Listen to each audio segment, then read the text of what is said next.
Check, check, 1, 2. Check, check, check, check. Check, check, 1, 2. Check, check, 1, 2. Let me see if I got it. I am disorganized today. Doesn't happen often, but it is today. My goodness. Need to be running laps. My goodness, where's everything at? Where's everything at? It is, listen, the main thing, we got the darn boot. Now, listen, I'm just happy about that, to be honest with you. One of my kids is back. One of my kids is back.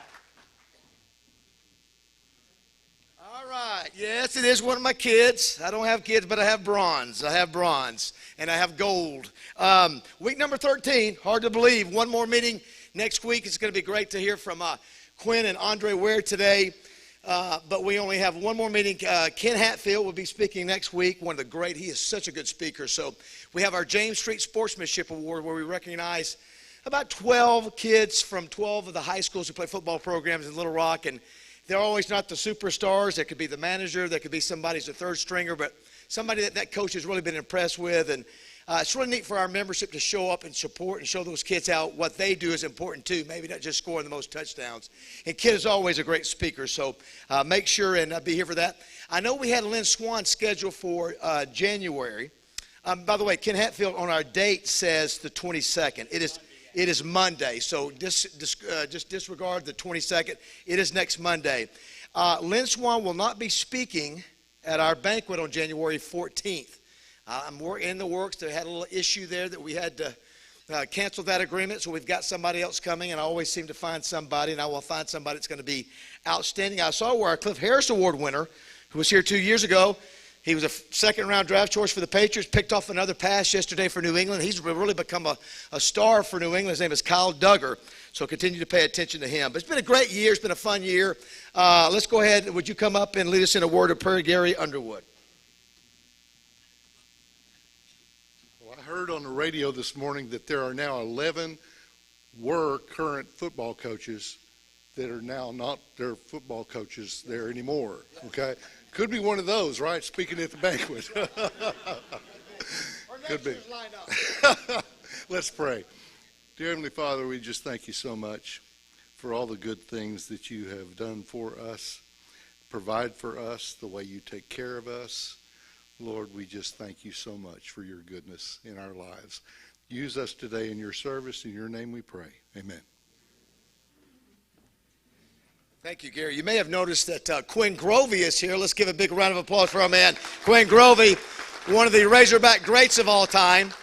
Ware could not be here today because of a family issue, but we're supposed to have him via Zoom any moment now, so hopefully that will work out. For some reason, if it doesn't, we have one of the great offensive minds in all of football. I'm serious about this. He played for Frank Brules and went on to coach in 9 different NFL leagues and was the guy who was, he was Ware's quarterback coach when he won the Heisman. And nobody outdresses this guy. Please welcome John Jenkins, everybody. Stand up, John. Let everybody see that outfit. Look at that. You're not outdressing John.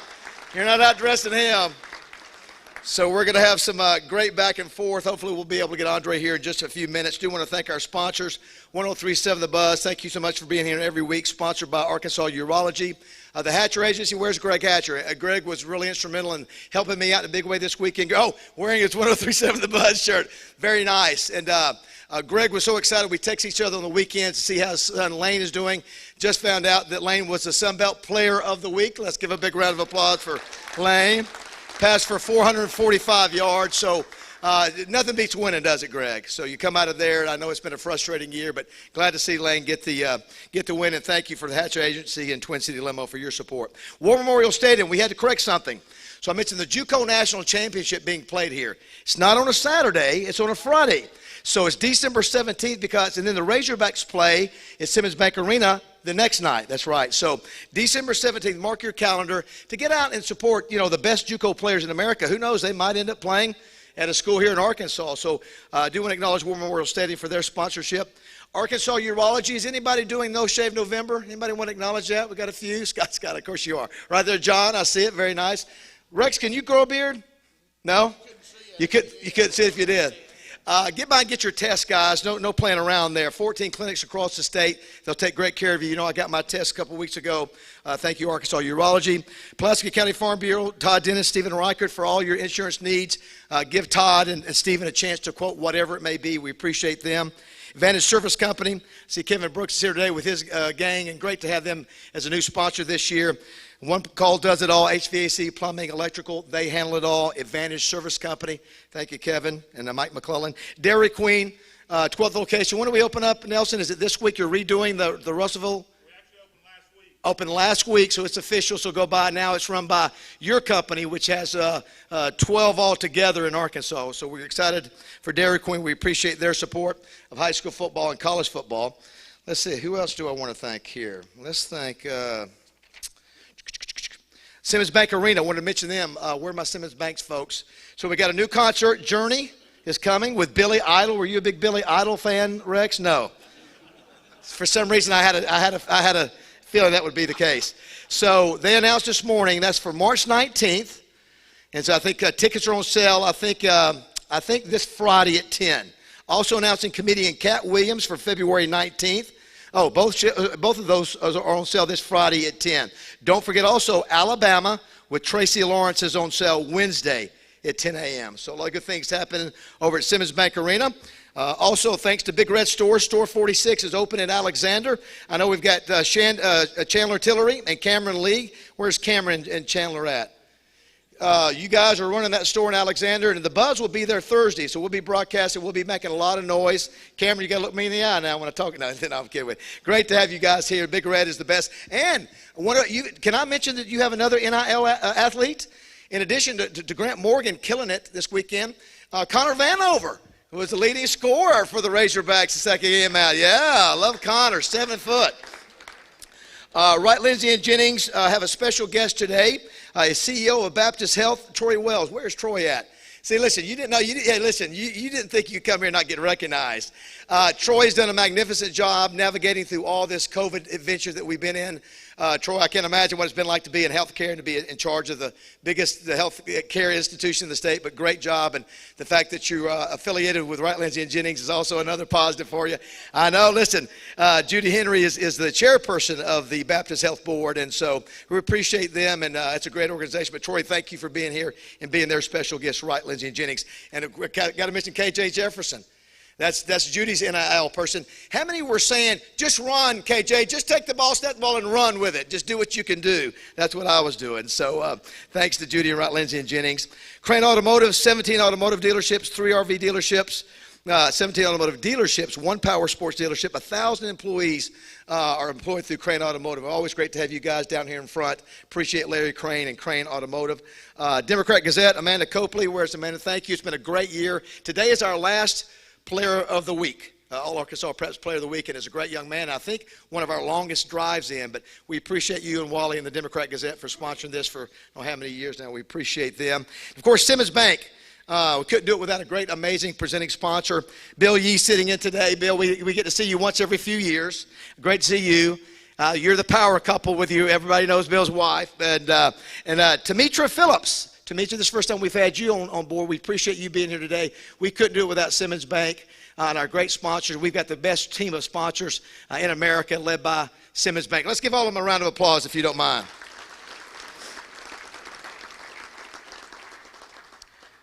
Do you want to mention, say thanks to Matt Johnson, M&M Productions, who's working right now efforting Andre Ware, Dwayne Duncan, who always does a great job taking photos. R.J. Hawk is tweeting about this meeting in a deer stand somewhere.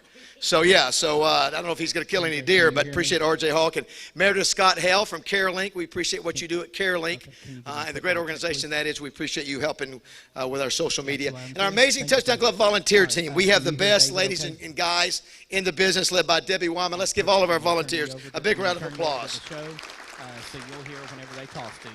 Thanks, sir. All right, it's time for our All Arkansas Preps Player of the Week. He is all the way from Pocahontas, Arkansas. He is quarterback Connor Baker. 2 weeks ago, he's a quarterback, though, carries 27 times for 232 yards and 6 touchdowns in a 40-12 win over Highland. And then this past weekend, 230, how many? 240 yards rushing, 4 touchdowns, a passing touchdown, and an interception. And I think he's definitely has earned the All-Arkansas Preps Player of the Week. Connor Baker, everybody.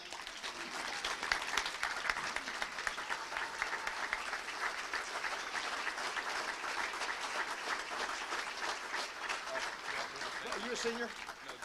Wow, he's only a junior. Only a junior. Do want to thank his mother, Joy, for being here. Joy, thanks for driving in from Texas. And his grandparents, Don and Bunny. You drove in from Pocahontas, right? And it was about 2.5 hours? Well, hey, thank you for being here. We appreciate it. We're honored to have a young man like your grandson here, and what an athlete he is, and he's got more football to be played. All right, speaking of football, there was some great football played over the weekend. You know, Rex was excited about one game that was down in Arkadelphia. If I would have been organized today, I would have had the last call of Rex, but I don't have it. Let's give it for Rex Nelson, everybody. Thanks, David. Yeah, what a day of college football. I mean, we had the battle for the Golden Boot, the heaviest of all the heavy Basil trophies, and that's saying something.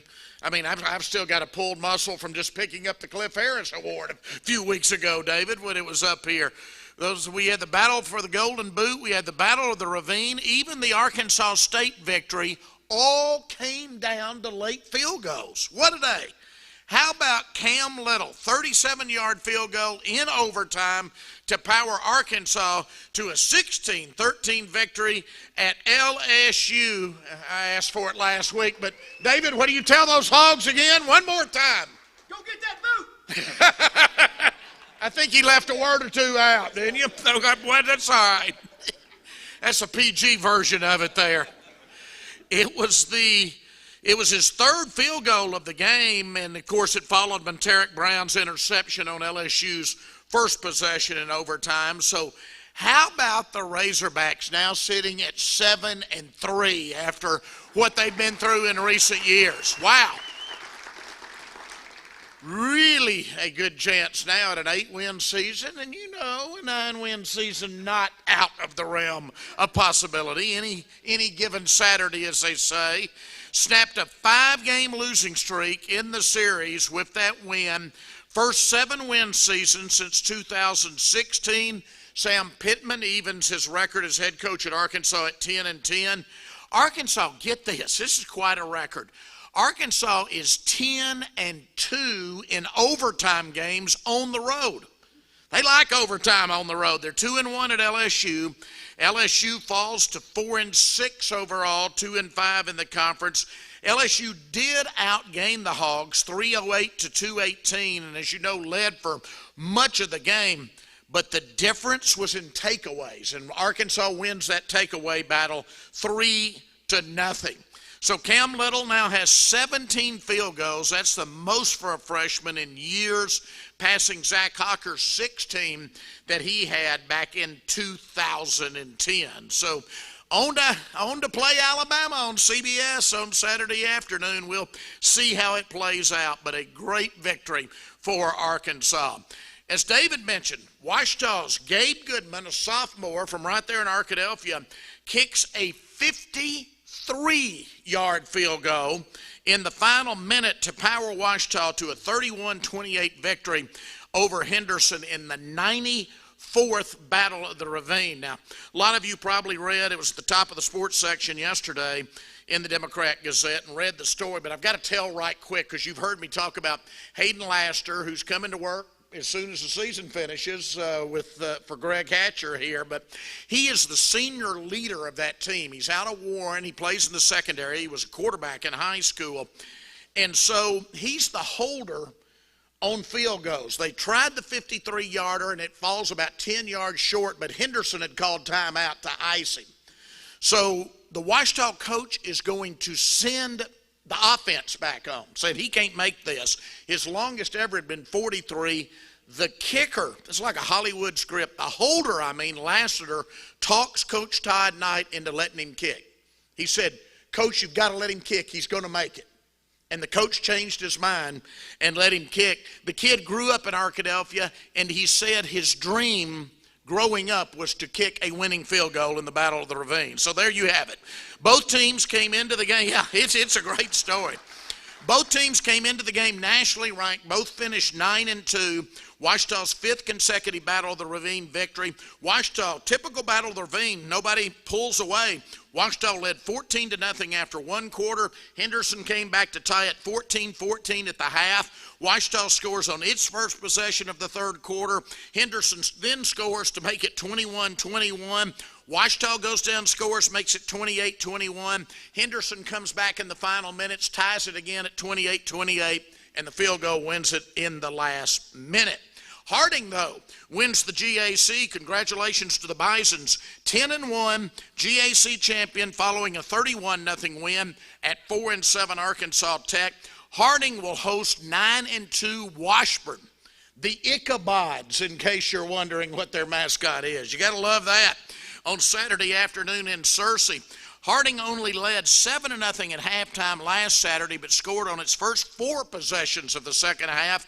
Cole Chansey, their great running back, rushes for 210 yards on 28 carries, 181 yards coming into the second half, or of those came in the second half, and Harding really pulled away. And 5-6 UAM beats 4-7 SAU 73-37. That's a football score, as Bo Weevil sophomore quarterback Namalin Brown passes for 5 touchdowns and passes for another. So there have now been 10 GAC champions crowned in football in the 10 years of the conference, and there are only 3 schools. 5 at Ouachita, 3 at Henderson, and now 2 at Harding. Now, speaking of field goals, as I said, Arkansas State hits a 42-yarder with just 1:17 to play to beat Louisiana Monroe 27-24.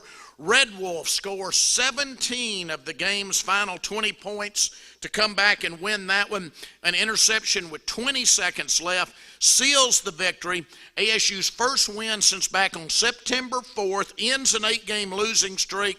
Red Wolves go to 2-8 overall, 1-5 in conference. Monroe is 4-6 and 2-5. And David stole my thunder already, but it's worth saying again, Lane Hatcher, the Sun Belt Player of the Week. Congratulations to him again. A great performance. UCA evens its record at 5-5, 3-3 in conference, 27-14 loss to Stephen F. Austin. So they're back to 5-5. Stephen F. very good though. They're 7-3 overall, 3-2 in conference. UCA was held to a season low 304 yards. Braylon Smith, 17 of 27 passing for the Bears, 163 yards. And UAPB falls to 2-8 overall, 1-6 in the conference, a 37-7 loss to Florida A&M in Pine Bluff. The Rattlers are now 8-2, 6-1 in their first year in the SWAC. In fact, Florida A&M's quarterback was 17 of 22 passing for 318 yards and 4 TDs in just the first half. The Rattlers finished with 570 yards of offense. Again, Florida A&M in its first year in the SWAC, and they've now won 7 consecutive games. Hendricks closes the season with a win, 56-10 over Sewanee, and Line finishes the season with a loss, 48-13 to Texas Wesleyan. Now on to the SEC. How about Mississippi State coming off that loss to Arkansas, going to Auburn and winning 43-34? I didn't see that coming. Mississippi State moves to 6-4 overall, 4-3 in conference. Auburn falls to 6-4 overall, 3-3 in conference. Will Rogers, who's never met a man he didn't like, passes for 415 yards and 6 touchdowns for the Bulldogs. Auburn, get this, had led 28-3, a 25-point lead in the second quarter. The Bulldogs then come back and score 40 unanswered points. Rogers was 44 of 54 passing for Mississippi State. Number 1, Georgia goes to Knoxville. They roll to a 41-17 victory over Tennessee. Bulldogs are 10-0, 8-0 in conference. Tennessee led 10-7 at the end of the first quarter, and then Georgia scores 27 consecutive points. And Georgia's finished with its SEC schedule.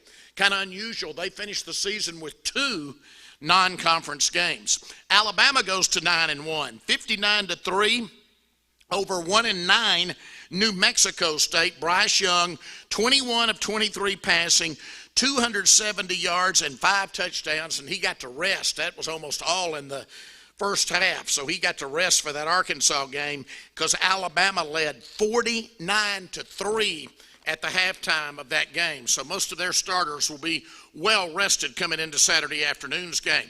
Ole Miss continues to play well. They beat the Aggies of Texas A&M 29-19 in Oxford. As you probably know, game day was in the Grove on Saturday morning. Rebels go to 8-2 overall, 4-2 in conference. Aggies fall to 7-3 and 4-3. Ole Miss led 15-0 at halftime. Matt Corral, 24 of 37 passing, 247 yards. Rebels finished with 504 yards of offense. Florida, 5-5, really struggling.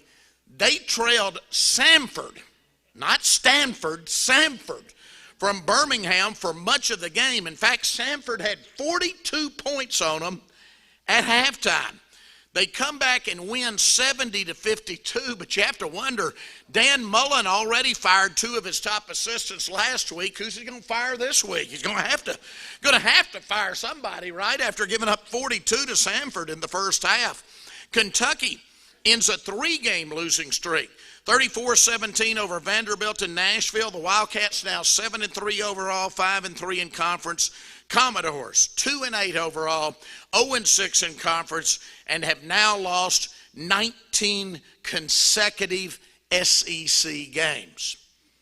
But those guys will all make a lot more money than most of the people they're playing against. Just remember that. Kentucky scored on its first 4 possessions, and it was never really a game. Missouri, of course, Razorbacks' last regular season opponent, 5-5 now, 2-4 in conference following a 31-28 win over South Carolina. Gamecocks fall to 5-5 and 2-5. Tyler Beatty, Missouri's good running back, rushes for 209 yards on 34 carries. So Arkansas at Alabama, of course, that's the big one this week in the SEC. CBS, 2:30 kickoff. You've also got Auburn at South Carolina, Florida at Missouri, Charleston Southern at Georgia, South Alabama at Tennessee, Prairie View A&M at Texas A&M, Vanderbilt at Ole Miss, New Mexico State at Kentucky, Louisiana Monroe at LSU, and Tennessee State at Mississippi State. Well, you can tell it's winding down, David. You know how I usually give all those towns where there are games. We got one this week. I plan to be there, though. Washburn at Harding, because it's the national playoffs in Searcy. So join me and get out and see a college football game. Thanks, everybody. I do want to mention, too, speaking of assistant coaches getting fired and hired, the Broyles Award is December 7th. And so I'd love to have all of you, a lot of you do both. You do the Touchdown Club and the Broyles Award. It's a great gathering. You'll see some of the top assistant coaches in America that will go on to be head coaches. Kirby Smart, they won a national championship, won the Broyles Award here. And Oklahoma's coach, obviously was not very happy this weekend, but he was a winner. And so we've had a lot of great coaches come there. December 7th, love to have you for that. Also want to mention, great to see Jay Heflin here. Love the Heflin family. I know you're a guest of Simmons. Jay, great to have you here.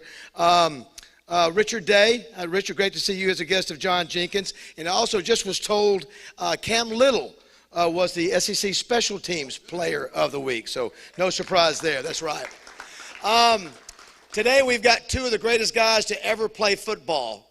One won a Heisman Trophy, and one can be considered, and can you make the argument, is one of the greatest to ever play quarterback at Arkansas. So let's go ahead. I think we've connected. Let's go ahead and see the intro that Steve Sullivan put together for both Quinn Grovey and Andre Ware. Conditioner. What the?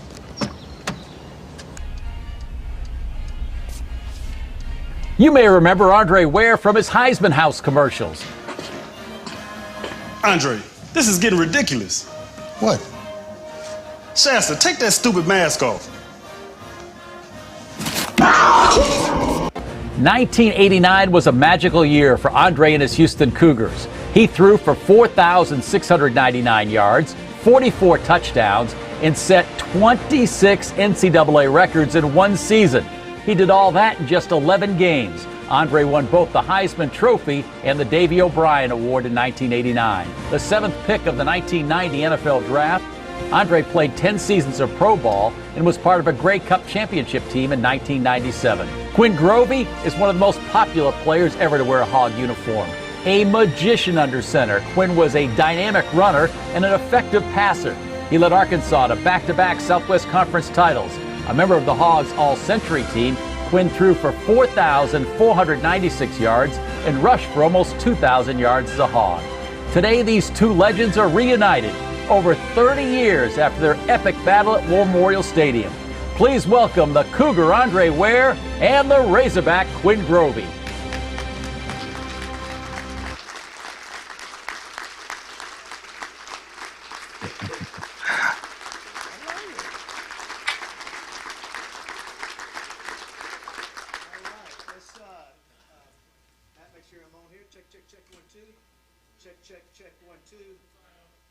Get the other. You want to get check? Come on. Hello. Check. There we go. Let's go to Houston, Texas. Andre, can you hear us? I can, Dave. I can hear you loud and clear. Awesome, man. So great to have you. I know that you wanted to be here extremely bad. I know you have a family issue that you had to stay there, but we appreciate you in the midst of that still being here today with us. Yeah, my apologies for not being able to get there. I certainly wanted to. I wanted to sit next to the guy that beat us on that fine fall day and maybe give him a nudge or two, but obviously reasons didn't allow for that. But I'm glad I could be there in some capacity with you guys. So thanks a bunch for having me. So Quinn, I guess the way this thing works is he does the Zoom with the Heisman Trophy. You sit up here. You sit up here. But you sit up here with the win. Yeah, I got the championship ring. I got the championship ring. I mean, he's got the Heisman now. I mean, but hey, there's a whole lot of money that comes with the Heisman. But I got the ring at my house. And Andre, you would we'll probably get up here in just a minute, but you should see your old coach, John Jenkins. Oh. There's nobody that puts. As a matter of fact, come on real quick, John. Come on real quick. Oh, I know. Andre. Trust me, I know. Zoom in. So let's get up for John Jenkins, everybody. All right. Oh, yeah. There he is. Put those shoes up for Andre to see. Andre, can you hear? Oh, I can see him. Yeah, Dre, eat them up, Cougs, baby. Yes, sir, all day long. Yes, All right, sir. John Jenkins, everyone. We may get John up here in a few minutes, but great to have you, buddy. Thank you. Hey, Andre, Awesome. I say John is cleaner than a Safeway chicken. I mean, he's just clean. Boy, he stay clean. Hey, guys, I've seen that for 3+ years, and since that period of time, hey, he is one of a kind, to say the least. Speaking of a one of a kind, for those that don't know, a lot of you know the story of Quinn Grovey and you coming out of Oklahoma. You know, Growing Up Grovey is a great documentary. Yeah. If you haven't seen it. I was so impressed. Andre, I don't know if you've got a chance to watch that yet, but tells your life story about how you made it to Arkansas and been quite a journey to get here. No, it was amazing, and it was a chance for me to honor my parents. That's really what I wanted to do, and give them some focus. But it's about football. Growing Up Grovey is a story of family, football, and unconditional love. And we talk a lot about football, but we talk a lot about family. And I wanted to be able to recognize my mom and dad for what they did for me. So when you get a chance to watch it, it's going to be a lot of me growing up, and you'll get a chance to see how I got to the University of Arkansas. You get to see some great games when we got to the University of Arkansas. But what the real crux of the story is me being the caregiver for her when she battled Alzheimer's and dementia. And so moving her to Arkansas, dealing with that battle, you'll get a chance to see that. So